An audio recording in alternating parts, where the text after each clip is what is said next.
Dos três filhos monstruosos de Loki, muitas pessoas acham Hela a mais simpática. Se diferenciando dos seus irmãos, Hela possuía uma aparência mais humana. Embora mais tarde tenha se tornado mais macabra, sua única conexão original com a morte era uma palidez e uma expressão sombria. A natureza relativamente não ameaçadora de Hela provavelmente é o motivo pelo qual ela não foi punida tão severamente quanto seus familiares. Quando seus irmãos foram presos e condenados, ela foi enviada para uma terra sombria e distante para que pudesse governá-la e, de certa forma, não poderia voltar para sua terra natal. O domínio de Hela era a Terra Sombria da Morte, conhecida como Hel ou Helheim. O reino de Hela desempenha um papel importante em muitas das lendas mais conhecidas da mitologia nórdica. Da primeira profecia do Ragnarok ao momento final e decisivo da batalha, Hela e seu reino estão envolvidos de um jeito ou de outro. Alguns historiadores, no entanto, pensam que nem sempre foi assim. Tanto a deusa quanto o seu reino mostram que, ao estudar a mitologia nórdica, muitas vezes é difícil separar as crenças antigas dos escritos posteriores. Antes de continuar com o tema desse vídeo, se você gosta de mitologia, já se inscreva no canal para ficar por dentro do universo mitológico e não perder nenhum vídeo aqui do canal. Vamos lá! Na mitologia nórdica, Hela era um dos três filhos de Loki e sua amante, Angdoba. De acordo com a lenda, Loki e Angdoba mantiveram em segredo a existência de seus filhos. Quando os outros deuses descobriram, ficaram muito preocupados com a ameaça que esses seres podiam apresentar. Profecias de destruição foram conectadas à descendência de Loki. Angboda também acabou sofrendo com isso, mesmo que não se tenha nenhum registro que afirme que ela seria uma ameaça. Só dela ser a mulher de Loki já seria motivo suficiente para acreditar que ela seria causadora de um futuro desastre. Determinados a reduzir o risco representado pelos filhos de Loki, os deuses imediatamente decidiram tirá-los de Jotunheim e colocá-los em um lugar mais seguro e longe de Asgard.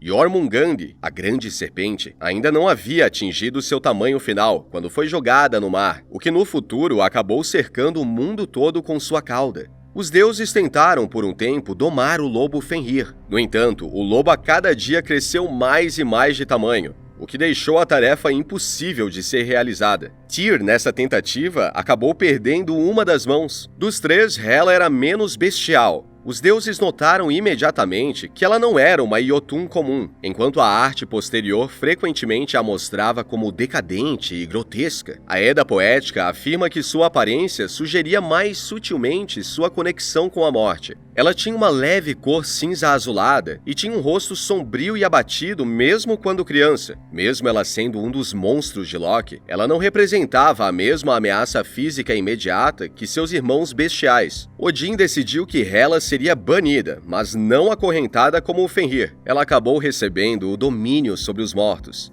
Loki, o pai das bestas, não foi punido por esconder seus filhos dos outros deuses. No entanto, sua punição viria mais tarde. O reino da morte de Hela foi chamado por muitos nomes. Porém, o nome mais conhecido e que é mencionado em vários escritos nórdicos e também na Edda poética é Hel. Às vezes era chamado de Helheim ou a Casa de Hela. O salão de Hela nesse reino era conhecido como El-Yudinir. Como na mitologia grega, o governante dos mortos e do submundo era sinônimo da terra que governava. Hela não estava presa da mesma forma que Fenrir e Loki estariam mais tarde, mas seu mundo era uma prisão de certa forma. Se acreditava que sua casa ficava sob um dos grandes galhos de Yggdrasil, que impedia que ela e os habitantes de seu mundo viajassem livremente. No entanto, o reino de Hela não era a única vida após a morte em que os nórdicos acreditavam. Embora a visão da vida após a morte tenha mudado ao longo do tempo, a maioria dos nórdicos acreditava que a forma que uma pessoa morria determinava para onde ela iria depois. Os guerreiros mais valentes que morressem em batalha iriam para Valhalla, onde iria se juntar a Odin e seus guerreiros. Ou então com Freya em Folkvanger. Se acreditava que para Folkvanger iria também aqueles que morreram bem, mas não em batalha, como mulheres que perderam a vida no parto. As pessoas que morressem no mar eram arrastadas em redes até o palácio subaquático de Aegir, onde ficariam junto dos tesouros dos naufrágios no fundo do oceano.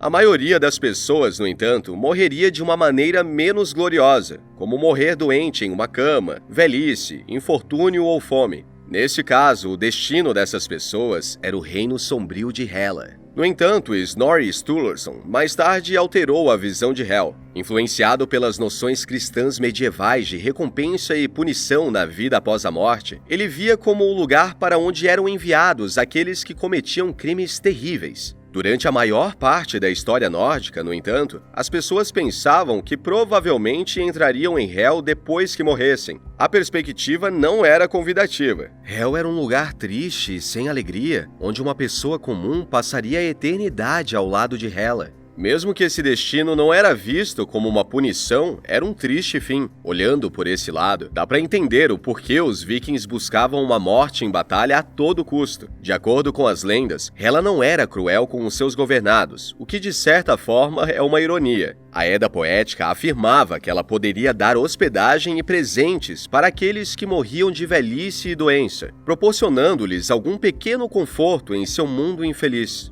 As pessoas comuns não foram os únicos que acabaram no reino de Hela. Em um dos mitos mais conhecidos da mitologia nórdica, Baldur foi morto quando Loki enganou seu irmão cego para atingi-lo com uma arma feita de visco, a única coisa no mundo que poderia prejudicá-la. Baldur não foi o único residente notável do mundo de Hela. Embora Hel não fosse um lugar muito atrativo para se morar e não fosse muito ocupado ou visitado com frequência quanto a maioria dos outros mundos, não era totalmente desprovido de vida. A Terra da Morte tinha algumas das mesmas características de qualquer outro lugar. Havia algumas criaturas que foram enviadas para lá apesar de não estarem mortas. Os residentes de Hel, segundo as profecias nórdicas, teriam um enorme papel no Ragnarok. Eles seriam os principais inimigos dos deuses, que com alguns aliados destruiriam tanto o mundo dos homens quanto a sociedade dos deuses. Loki e todos os seus 3 filhos se libertariam das punições impostas a eles pelos deuses quando Ragnarok começasse. Fenrir quebraria suas correntes, Jormungand se arrastaria de volta para a Terra e Hela marcharia para fora de Hel. Com ela traria todos os mortos que lhe haviam sido enviados. Ao longo da história, ela formou um enorme exército de mortos dos 9 mundos, dos quais Odin fez dela a governante. Ela estaria acompanhada pelos monstros que estavam presos com ela. Segundo as profecias, Loki estaria com um exército de sua filha. Ele chegaria ao local da batalha na proa do Naglfar, um navio feito inteiramente das unhas dos dedos das mãos e dos pés dos mortos. Sua tripulação seria composta pelos mortos e gigantes de Hela. Apesar do papel proeminente que seu reino e seus habitantes desempenhariam no Ragnarok, a real função de Hela na batalha nunca é mencionada. Como as deusas Aesir e Vanir, Hela, ao que tudo indica, não participa da batalha final, o que nos leva a crer que Hela sobreviva ao Ragnarok. A Edda Poética conta como o mundo seria refeito após a batalha. Segundo o texto, novos reinos mais agradáveis seriam feitos para os mortos do Ragnarok e suas consequências. Mesmo que Hela não seja mencionada, é possível que continue seu papel como governante de um ou mais desses futuros mundos de vida após a morte. Muitos se dividem sobre o que fazer com a descrição da mitologia nórdica de Hela e seu reino. Embora ela seja frequentemente descrita como a deusa da morte, muitos historiadores não têm certeza se Hela é melhor classificada como uma deusa ou um monstro. Um fator decisivo seria se as pessoas da época tinham algum tipo de culto ou ritual associado a ela.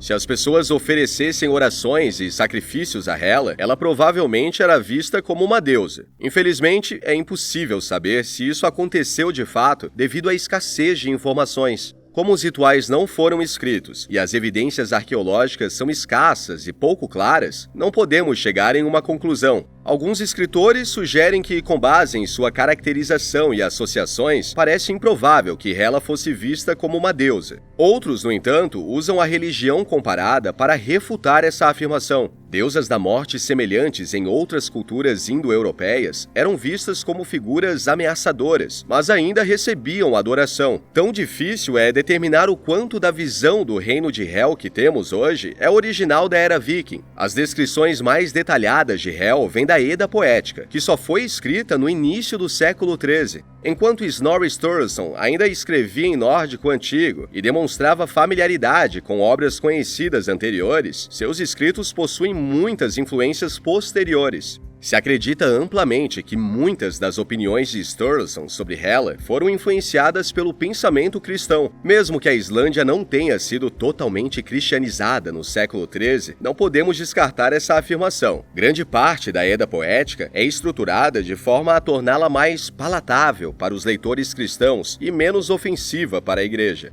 Fontes anteriores geralmente se referem ao reino de Hel, mas raramente falam sobre um governante associado. As primeiras menções claras de uma deusa governante são dos séculos X e XI. A sombria terra de Hel é semelhante ao reino de Hades na mitologia grega. Paralelos também podem ser vistos entre a jornada de Emordi e o mito de Orfeu. Ambos viajaram para o submundo para trazer de volta um ente querido, uma tarefa que falhou no último minuto. A ideia de Hel que conhecemos hoje se desenvolveu ainda mais à medida que a influência cristã se tornou mais proeminente. Um componente moral anteriormente desconhecido foi adicionado. Se Hela sobrevivesse ao Ragnarok, ela também se tornaria a deusa da vida após a morte, ainda mais influenciada pelas ideias cristãs. O agradável renascimento que encerrou o relato de Sturluson provavelmente estava enraizado em histórias cristãs do paraíso, e não em uma crença nórdica nativa em finais felizes. Como os registros históricos estão incompletos, talvez nunca se saiba se Hela era um exemplo antigo do arquétipo da deusa da morte, uma personificação posterior da sepultura ou de outra fonte. Devido a isso, ela e seu reino permanecem uma parte convincente das crenças complexas dos nórdicos. Qual sua opinião sobre isso?